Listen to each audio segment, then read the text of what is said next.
I'm 81 years old, and I need to tell you something that might save you from the biggest mistake I ever made. For 6 years after my husband died, I called my children every single day, because that's what good mothers do, right? We stay connected, we check in, we make sure our love is heard. I was wrong. The harder I tried to pull them close with those phone calls, the further they drifted away. I could hear it in their voices, that tired sigh before they said hello. I had become the interruption in their lives instead of the joy. 8 months ago, I stopped calling, completely. It was the hardest thing I've ever done, and it changed everything. If you've ever felt invisible to the people you love most, if you've ever wondered why trying so hard seems to push them away, then I need you to stay with me for the next few minutes. What I'm about to share isn't easy to hear, but it might be exactly what you need. Hit that subscribe button if this story feels familiar, and tell me in the comments, have you ever had to learn to love someone by letting them go? You know what I miss most? The noise. I'm 81 years old, and I've lived in this house for 43 years. These walls have heard everything. First steps, teenage slammed doors, Christmas morning chaos. But what I remember most is Sunday dinner. Not the food, though Lord knows I cooked enough to feed half the neighborhood. No, I remember the sound. Picture this, a kitchen table meant for 4, somehow holding 7 people. My 3 children, Michael, Sarah, and little David, all talking at once, elbows knocking over water glasses, the scrape of chairs being pulled closer. The way my husband would laugh so hard at David's stories that he'd start coughing. I used to stand at the stove, stirring the gravy, and think to myself, this is it. This is what happiness sounds like. The house smelled like garlic and onions, always. I'd start cooking at noon, even though we wouldn't eat until 3. Sarah would complain about the smell getting in her hair.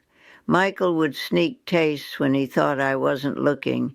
David would sit on the counter, swinging his legs, asking me 1,000 questions about nothing. Mom, why do onions make you cry? Mom, how did you know Dad was the one? Mom, will you teach me to make your meatballs? I answered every single question. I thought that's what good mothers did. We answered. We fed, we worried, we stayed available. When Michael left for college, the table got a little quieter, but he'd call every Sunday before dinner. I'd put him on speaker so he could still be part of the chaos. I remember feeling so proud. Look, I thought, I raised a son who calls his mother. Sarah followed 2 years later. Different college, same routine. Sunday calls became sacred. Then David graduated and moved across town for his first job. Suddenly my full house became empty, but I still had those calls. For a while it worked. They'd call and I'd tell them what I cooked for dinner. They'd tell me about their weeks, their jobs, their new apartments. I'd give advice about laundry and budgeting. I felt useful, connected.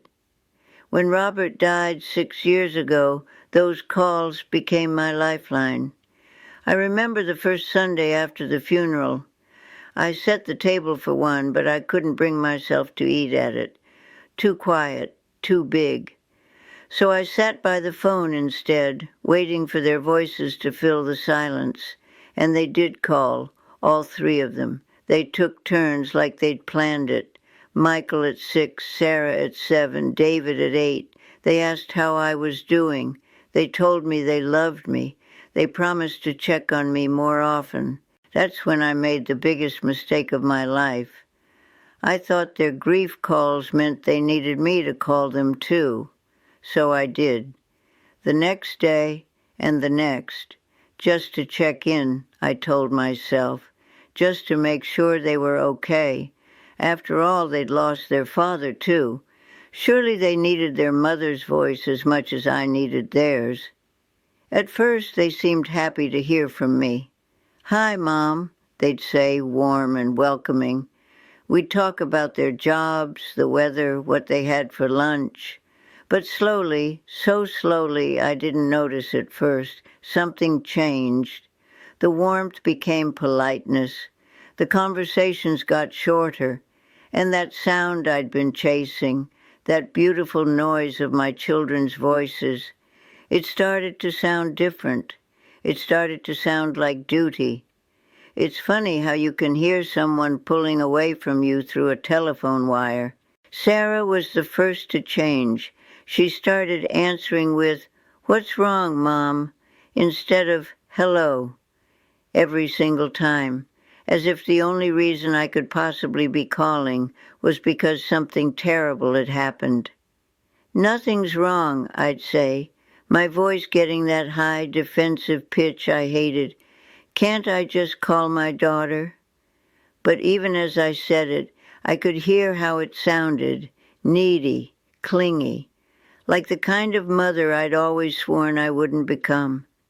I remember one particular Tuesday, I'd had the strangest dream about my own mother, and I just wanted to share it with someone who'd understand.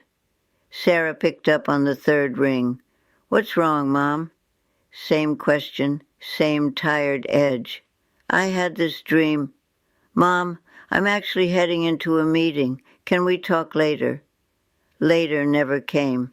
She never called back, and I spent the rest of that day wondering when my stories became interruptions. Michael developed a different strategy. He'd answer cheerfully enough, but I could hear it, that subtle multitasking, the click of computer keys, the rustle of papers, the sound of someone who was listening but not really present. "How was your day?" I'd ask. "Good, good, busy. You know how it is." But I didn't know how it was. I hadn't worked in 15 years. My days were long and quiet, and full of nothing that seemed worth sharing with someone typing emails while pretending to listen to their mother. David, my baby, broke my heart in a different way. He always had time to talk, but I could feel his worry through the phone. Not worry about me exactly. Worry about what I might need, what I might ask for, how long the call might last. "I'm fine," I started saying before he could ask. "I'm just calling to say hi." But the more I insisted I was fine, the less fine I sounded even to myself. The worst part, I started counting. Days between their calls, minutes we spent talking, how many times I had to call before someone answered. I kept a little notebook by the phone, not intentionally at first, just jotting down reminders. Call Michael about his presentation. Ask Sarah about her doctor's appointment. Check if David needs anything for his new apartment. But then I started writing down when they called me. The dates felt so spread out on the page, so sparse. That's when I started calling more. If they were busy during the day, I'd try evening. If evening didn't work, maybe Sunday morning. If they seemed rushed, I'd keep it short. If they seemed like they had time, I'd stretch the conversation out as long as possible, afraid to hang up and return to the quiet. I became a student of their voices. I could tell when Michael was distracted, when Sarah was impatient, when David was worried I was about to ask him to come over and fix something. The strange thing is, the more I called, the lonelier I felt. I remember the night I called Michael 3 times. He didn't answer the first call, so I waited an hour and tried again. Still nothing. By the third call, I was crying before he even picked up. "Mom, what's wrong? I have 5 missed calls." "Nothing's wrong," I sobbed. I just wanted to hear your voice." The silence on his end felt like falling. "Mom," he said finally, and his voice was so gentle it made everything worse. "Are you okay? Do you need me to come over?" "No," I said quickly. "No, I'm fine. I'm sorry. I shouldn't have. I'm fine." But I wasn't fine. I was drowning in my own need, and every call was making it worse. The breaking point came on a Thursday evening in March. I'd called Sarah just to chat, just to connect. I'd been alone all day, and the silence was starting to feel dangerous. She answered on the fourth ring, and before she could even say hello, I heard it, the sigh, long, deep, exhausted, the kind of sigh that says, "Not again." It was the exact same sigh my own mother used to make when I'd call her too often, the sigh that made me feel guilty for existing, for needing, for wanting more than she had to give. In that moment, sitting in my kitchen with the phone pressed against my ear, I realized what I'd become. I'd become the obligation, the burden, the voice they didn't want to hear. That sigh changed everything, not right away. First, I pretended I hadn't heard it. Sarah and I had our usual conversation. 5 minutes about her work, 3 minutes about the weather, 2 minutes about whether I needed anything from the store. But that sigh sat between every word, heavy and unmistakable. When I hung up, I sat staring at the phone for a long time. My kitchen felt different, smaller, like the walls were pressing in. I tried to tell myself I was being dramatic. Sarah was tired, that's all. Everyone sighs. It didn't mean anything. But you know what? It did mean something, because I knew that sigh. I'd made that same sound myself 40 years ago, when my mother would call during dinner time, or when I was trying to get the kids ready for school, or when I was finally having 5 minutes to myself. My mother never understood why I seemed rushed on the phone, why I couldn't just chat like we used to when I was young and had nothing but time. "You're too busy for your own mother," she'd say, and I'd feel guilty for weeks. I swore I'd never do that to my children. I'd never make them choose between their lives and my loneliness. But here I was, doing exactly that. Over the next few weeks, I started listening differently, really listening. Not just to what my children said, but to how they said it. Michael's, "How are you doing, Mom?" had become automatic, like a greeting card message, kind but empty. David's laugh sounded forced when I tried to tell him funny stories about the neighbors. And Sarah had started screening my calls. I could tell because sometimes she'd answer slightly out of breath, like she'd been standing there deciding whether to pick up. The night it all fell apart was a Tuesday in April. I'd had another one of those endless days where the clock seemed broken, where 4 o'clock felt like midnight. I'd watched 3 game shows and watered my plants twice and reorganized my medicine cabinet just to have something to do. By evening, I was crawling out of my skin with loneliness. I called Sarah. She answered on the first ring, which should have been good, but there was something about her hello that made my heart sink. "Hi, sweetheart," I said. "I was just thinking about you." That sigh again, longer this time, deeper. "Mom, I'm actually having dinner with some friends." "Oh, I'm sorry, I didn't know." "It's okay. What did you need?" What did I need? I needed to matter. I needed to feel like someone in this world cared whether I woke up tomorrow. I needed to remember what it felt like to be essential to someone's happiness instead of interrupting it. But I couldn't say that. "I just wanted to say hi," I said, and my voice sounded so small I barely recognized it. Another pause. In the background I could hear laughter, young voices, life happening without me. "Mom," she said, and there was something in her tone, not cruel, but tired. So tired. "Can we talk tomorrow? I promise I'll call you." She'd made that promise before. Sometimes she kept it, sometimes she didn't. Either way, I'd sit by the phone waiting, and we both knew it. "Of course," I said. "Have fun with your friends." I was about to hang up when I heard her say something to someone else. Not to me. She thought she'd covered the phone, but I heard it. "Sorry, my mom. I can't seem to have a meal without—" "Yes, I know. I'll call her back later." The way she said "my mom," like an explanation, like an apology to her friends for the interruption. I hung up while she was still talking. I sat there in my kitchen, holding that silent receiver, and something inside me broke. Not my heart, that had been breaking slowly for months. Something deeper, my dignity maybe, my illusion that love could be demanded instead of earned. I put the phone back in its cradle and made a decision. I would never make that sound come from my children's mouths again. That sigh, that weariness, that sense that their mother was a problem to be managed rather than a person to be loved. I unplugged the phone, not forever, just for that night.